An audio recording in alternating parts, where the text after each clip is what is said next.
They weren't like, you know, we didn't have people saying, no, no, no, no, you got to stay with the insurance company. Please, don't leave us, you know, or no. It was write a movie or, you know, continue with the paper route, basically.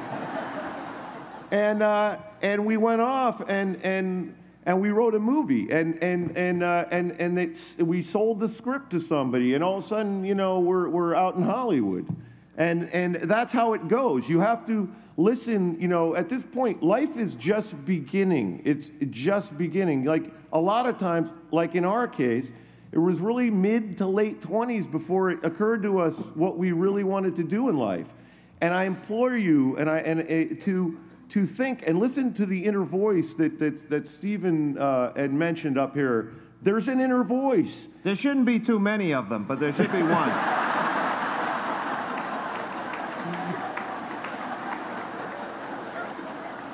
Listen to the non-violent ones. And do what that thing is, because you know what? I got to tell you something. Like, it's telling you it's telling you to do something a lot of the times. Like, if there's somebody sitting out there right now who's thinking, you know what I'd really like to be? I'd like to be the governor. You could. You know why? No one's trying to be governor at your age. Nobody. Seriously, it's not occurred to anybody at your age saying, I want to be the governor. So if it, you know, at some point, whatever it is you want to do, you know, you guys are off the rails. You know, there's no rails around you. You notice? You can go in any direction you want. So do the craziest thing, the thing that is closest to your heart, the thing that you want to do more than anything, and go for it. And things just happen. You know, we didn't go to film school. We never took a film class, but I looked at it like, you know, I had a friend who was, at one point he was broke, and I said, well, why don't you get a job waiting tables? He says, oh, I don't know how. I said, well, have you ever eaten at a restaurant? He said, yeah. I said, well, you know how. You know, they come, they say to you, what kind of drinks do you want? And then they, you know, give you a menu and take an order and go in the kitchen, something happens in there, and they bring your food. You know, and that's what movie making is. It's the same thing. It's, if you've watched movies, you can pretty much figure it out. You know how it goes. You tell a story, and then, you know, we don't know anything to this day about a camera. Nothing. Honestly. No, we don't know anything about lenses or lighting or, you know, any of those complicated things. And what we do is we surround ourselves with people. We surround ourselves with people who do, and they're really smart. And, you know, what we understand is the story that we're trying to tell. And for a long time, when we were writing scripts, but we weren't getting them made into movies. And for a variety of reasons, we could never get a good enough actor involved, or we could never get a director. And then one time we thought, you know, this script we wrote 5 years ago, Dumb and Dumber, that no one's making. It's like, we should try to maybe make it ourselves. Maybe we'll direct it, you know. And we're like, we didn't know how to do it. But we went into the studio and said, this is the movie we want to make, and they said, who's directing? And we said, we are. And they never questioned it. We thought, you know, we're frauds, right? They're gonna say, well, what do you know about directing? And we're gonna break down crying and admit we knew nothing. We hadn't directed a video, we hadn't directed a commercial, you know, music, nothing. But we had figured out how to write a script from doing that for years and years, and so we thought, hey, let's just try to get them to shoot it like we wrote it, you know, like we're envisioning it. And we surrounded ourselves with talented people who did that, and we made it through the first 2 weeks. Apparently that's when they could fire you, and after that it becomes a little more difficult. And it's just, you know, it all took off from there. But we literally knew nothing about directing when we first did it. So our message is, honestly,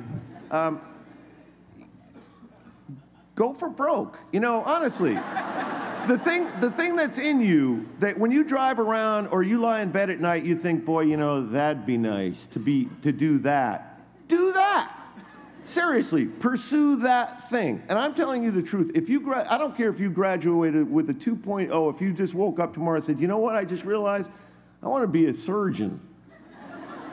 You still could. And you think I'm kidding, but you would go back to school and take, you know, pre-med classes, and if you want something bad enough, no matter what it is, and you pursue it, and you have the nerve to go after that thing, you have a very, very good chance of accomplishing it. You know, when we went out to Los Angeles in 1985 to write movies, no one else from Rhode Island did. There were no other brothers out there from Rhode Island trying to write movies. We're the only two who tried. Seriously. There were no others. We weren't out there bumping into Rhode Island guys left and right. Not many, no. And in fact, we were ridiculed by, you know, the boys at home. Oh, Cecil B. DeMille out there, you know. Good luck.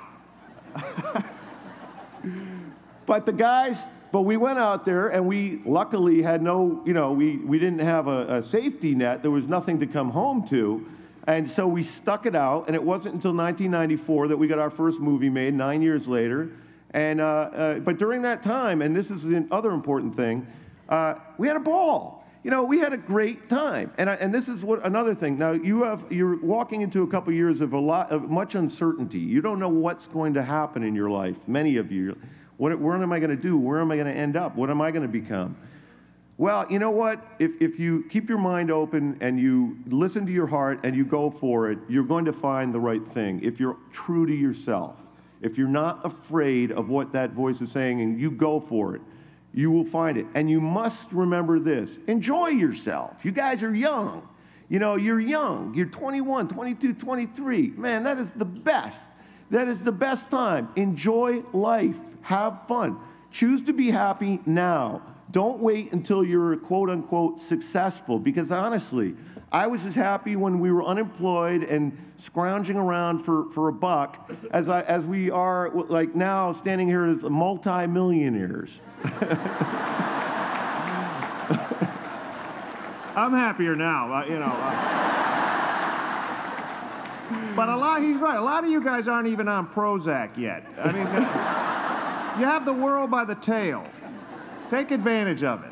Now, it is a golden opportunity for you you can do anything. And please remember that and really listen to your heart and go for it. And in closing... Yes, in closing, you know, this week, what's today? Saturday. And on Thursday and Friday of this week, we are shooting the final scene of the movie that we're making now called The Heartbreak Kid with Ben Stiller. And we thought it might be fun to... Well, we wanted to do something with a little flair. So what we're going to do is, this movie comes out in October, but we're doing a reshoot, luckily, this week, 2 days, and a scene with Ben Stiller in it. And what we thought we'd do just to have fun is we're going to randomly pick a name out of the graduation class here. And that person, we're going to fly them to Los Angeles, if they're available, and put them in the background as an extra. So... You will. Now, hold on. Is this for the 3.0s too, or just the 2.0s? It's for anybody. All right. It's just going to be completely random. Absolutely random. We have no connection here. The blonde girl right over here. No, I'll pick it out of here. I'm sorry. I lost my head. Okay, let's just pick one. All right, yeah, we got to get to the right page, I think. That's why I put this here. Why don't you just put your finger down somewhere in there, Pete? Okay, let's flip it around a couple pages to make sure it's not. I just make sure. It's very scientific. But there's a few pages there, so we'll just go like this. I'm trying to get someone from this year, though. Okay, here we go. Right this there? one right there. Right there? Yeah, that's the one. All right. Katie Rebecca Franciconi.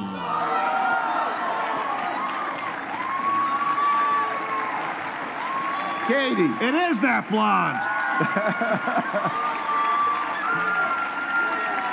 Katie? Where's Katie? Is Katie here?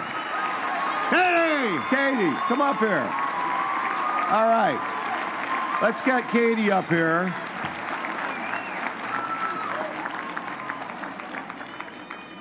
Yeah, Katie! I want to bring her up here so the family and everyone, her friends, can see her and remember to keep an eye out for her when the movie comes out. She'll be on a beach with Ben Stiller. Bring your bathing suit. Yeah. There we go.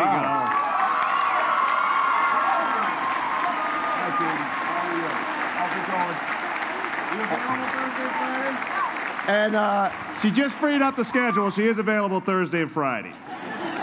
And also, if you'd like to bring one friend, you can bring someone, parent, friend, whoever you want, sister, you know, bring one person, and we will be in touch, and we'll figure the whole thing out. Okay? Thanks a lot. Hi, Gabe. Thanks a bunch. Okay, we'll see you later.